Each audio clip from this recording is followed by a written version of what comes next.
Hello, this is Esther Fifelski from the Human Relations Department. Welcome to the Human Relations Department update. This year we completed a request for proposal and hired a vendor to obtain on-demand translation services to assist departments with language needs. This will be rolled out in the February-March timeframe. Another important rollout this year was the Care Portal. This is a service that allows us to make requests for very specific resident needs that city government does not normally provide. We completed 2 4-hour crisis response educational modules where 108 participants countywide learned about crisis response with subject matter experts from Victim Services, Immigration, our courts services, Holland Public Safety, and Victim Services, Mental Health. We continue to partner with local cultural and other nonprofits with events like MLK Day, Juneteenth, Fiesta, and Holland Pride.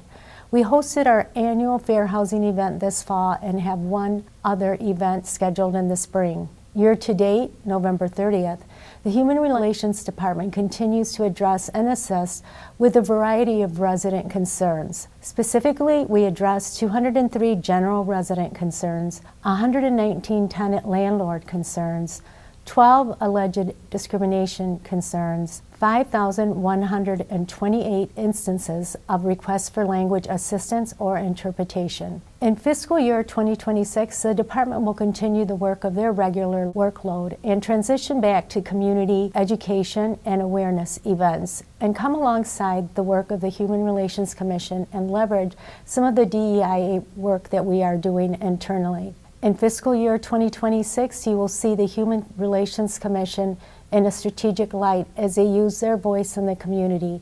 They have identified goals related to their governance, housing, education, social justice award coordination and promotion, and responsiveness to emerging issues and rapid response to crisis topics. They are taking a thoughtful, proactive approach to this as the voice of the Commission. For the International Festival, the department is engaged in fundraising when we have breaks between our day-to-day work and our seasonal projects. New things for the International Festival.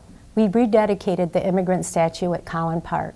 We welcome international guests Mayor Oud and Francois Kloosterhuis from the city of Assen in the Netherlands. Our guests were impressed by the city of Holland and the welcome they received at their reception. Additionally, we read a land acknowledgement at the rededication of the immigrant statue. This was the first time in my tenure at the city that we as a city had done this. I hope that we can continue this tradition. In order to plan for a prosperous future, we must look to the past, observe how our community is changing, and pave the way for the next generation. This year's resounding success was the Hayworth World Youth Soccer Jamboree. In collaboration with our community soccer partners and Holland Recreation, we hosted a jamboree involving 253 youth and their families. Keep in mind, when we started doing this 3 years ago, we only had 40 participants. We were concerned about volunteers for this event. As always, our Holland Youth Advisory Council students came through for the Jamboree. While the International Festival keeps us running at full speed during the year, we scheduled our films for the real-time film series. This series continues to grow in popularity. This will happen in February of 2025. Each year, we also host a guest speaker from the Great Decisions lineup. In collaboration with the World Affairs Council, we usually do this late February, March. The International Relations Commission will visit the International Festival and fully re-engage Santiago de Querétaro. We are currently working on this, but we will fully engage and formalize the next visit in fiscal year 2026. The Holland Youth Advisory Council and Youth on Boards push forward with their goals. Our community scholars are amazing. With the help of Joe McCluskey, they continue to make their goals in September and achieve them by May. They are remarkable. This year, they were able to bring guest speaker Arik Jackson to Holland Middle and Holland High Schools. Arik Jackson was fun, thought-provoking, and provided relevant life lessons for students. Over 600 students were able to enjoy this presentation. In fiscal year 2026, our youth will continue to be community-centered with their normal community service activities. I will be asking them to bring another youth speaker in fiscal year 2027-28. We would like to do this again at a much larger scale. This allows the students to do the groundwork in fiscal year of 2026, which would include research, review options, evaluate costs, and make recommendations. This is a good lesson in planning and patience. It helps them see how city governments work. Finally, the Employee Diversity, Equity, Inclusion, and Accessibility Committee continue to work on their 3 pillars of practice: communication, cultivating learning, and customer service excellence and equity.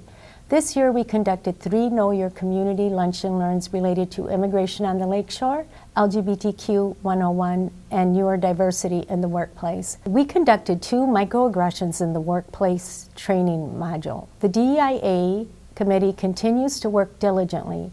We updated our logo and placed our DEIA mission statement next to our city mission. Our goals for fiscal year 2026 include increase DEIA learning, opportunities for the team, create our own DEIA newsletter and measure success, continual cultural updates, invite department heads to learn more about their specific department needs. We also want to learn about the challenges they are facing related to DEIA. We will be hosting at least 2 DEIA trainings. We will continue the Know Your Community series and are working on identifying 2 or 3 topics. Finally, I am particularly thankful for the DEIA employee champions that faithfully serve and extend my appreciation to my fellow department heads for their support in giving them time to attend meetings. The DEIA team met an hour to an hour and a half, and in 6 months of this fiscal year, were able to accomplish so much. They are super achievers. Fiscal year 2026 is going to be another busy year. As you can see, a lot has been completed in fiscal year 2025 year to date. This work would not be possible without Luann and Joan, who worked tirelessly to help everything come together smoothly. We continue to move forward with connecting with community stakeholders through partnerships, being good financial stewards of the taxpayers' money, and even in the most difficult times, provide excellent customer service with care and compassion. Thank you.